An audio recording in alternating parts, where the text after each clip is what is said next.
Hey there, Steve McGee in Parliament again, just doing a bit of a weekly report back. This is the second week in a row for Parliament, so it's been a big 2 weeks.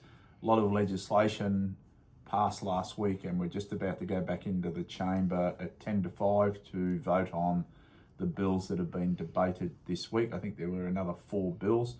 I actually was had debated the Crimes Amendment, Retail, Fast Food, Hospitality, Transport Worker Harm Bill. That's to protect workers at the coalface from aggression and violence and abuse, and quite hefty penalties if anyone assaults or is aggressive towards workers at the coalface, in particular in retail and hospitality and fast food and transport workers. The other legislation was the Justice Legislation Amendment Bill, Family Violence, Stalking and Other Matters Bill. And again, this is one to do with family violence and making it a lot stronger around protections of victims of family violence. So very powerful bill, and that will be voted on very shortly. There were a couple of other bills that I didn't get to speak on. I did a members statement, and the members statement was about our wonderful combined churches, food bank in Melton South. Great organisation, fantastic group of volunteers, previously run and managed by Denise for 25 years, and great effort by Denise, but also Michelle now, and all of the volunteers. We can't thank you enough, and they provide support and food for many thousands of families and individuals in Melton over the course of any 1 year. So great work by them. So thank you, and it was their 30th anniversary only a couple of weeks ago. A number of events here this week, and it was great to catch up with the Friends of Tourism. That was on Tuesday night. That was just a recognition of tourism in Victoria, and it's pumping. It's absolutely pumping. And I've got to say, I was in the hotel at the Lanson Place last week and this week, and the mighty AC/DC were there and caught up with Brian Johnson and the drummer and all of their entourage during the course of the week. And it was fantastic to catch up with them, and their 2 great concerts at the MCG.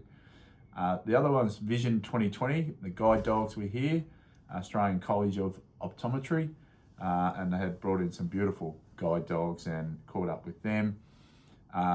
There was Parliament in Auslan in Parliament, which was terrific to have Deaf Victoria here, and some little videos that have been made in regard to Auslan in Parliament. And I think Victoria is leading the way in Australia in regard to that, Victorian Parliament anyway. So it was fantastic to see and great to catch up with everyone from Deaf Victoria. 16 days of activism in regard to Respect Victoria and family and domestic violence. Please be involved in it. It is our number 1 crime in this state, even though some others and some of our media would like you to believe that youth crime was our number 1 crime. Well, it's not. Domestic violence and family violence is, and there's 1 woman killed every week in Australia through family violence, and it's just got to stop. And it's a cultural issue, it's a community issue. We can make all the laws that we need and provide the support to the police and other agencies, but it's a community issue, and it's just got to stop. And there's a lot of work to be done in that space.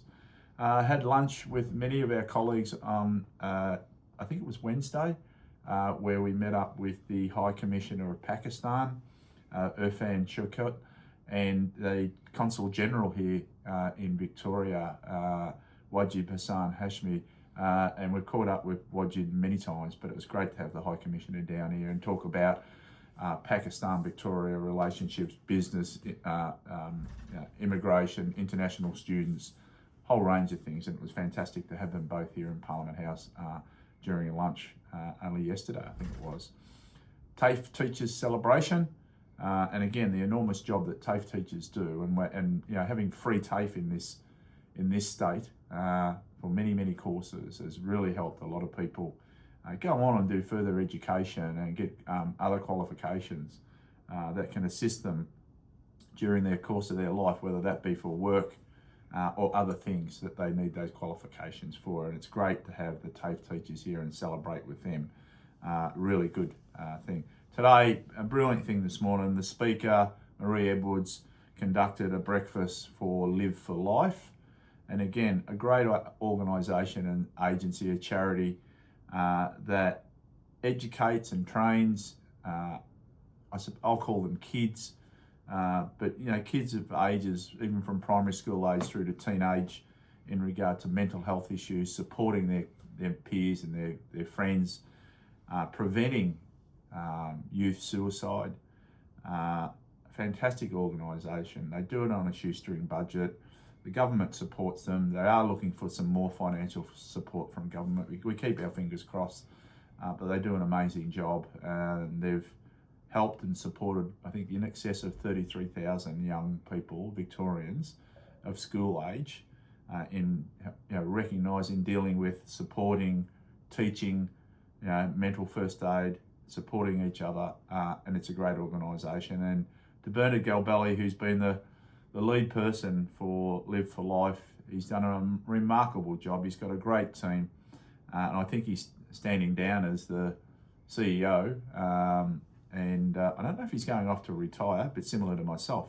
But he's done an amazing job, and he's just a great person and a great team and a great organisation. So Live for Life, look out for them. They're fantastic. And celebration today of National Survivors Day, which was really good. Many speakers, some great speakers, some lived experience. Again, this is people that have been traumatised through, indecent assault, sexual assault, those sorts of things, either at schools or other institutions. And some lived experience, people told their stories, amazing recognition. National Survivors Day was last week, the 12th of November, and we spoke about that, but they came in today to celebrate National Survivors Day, another really important thing. So that's the wrap up. I've just got to go in and vote, and we're off tonight back to Melton for a play that's being conducted at the Melton Community Hall called Drinking Habits. Funny about that. So we're off to see that tonight, and then back in Melton tomorrow and all of next week, and then we've got one more week of Parliament commencing on the 2nd of December. See you in Melton.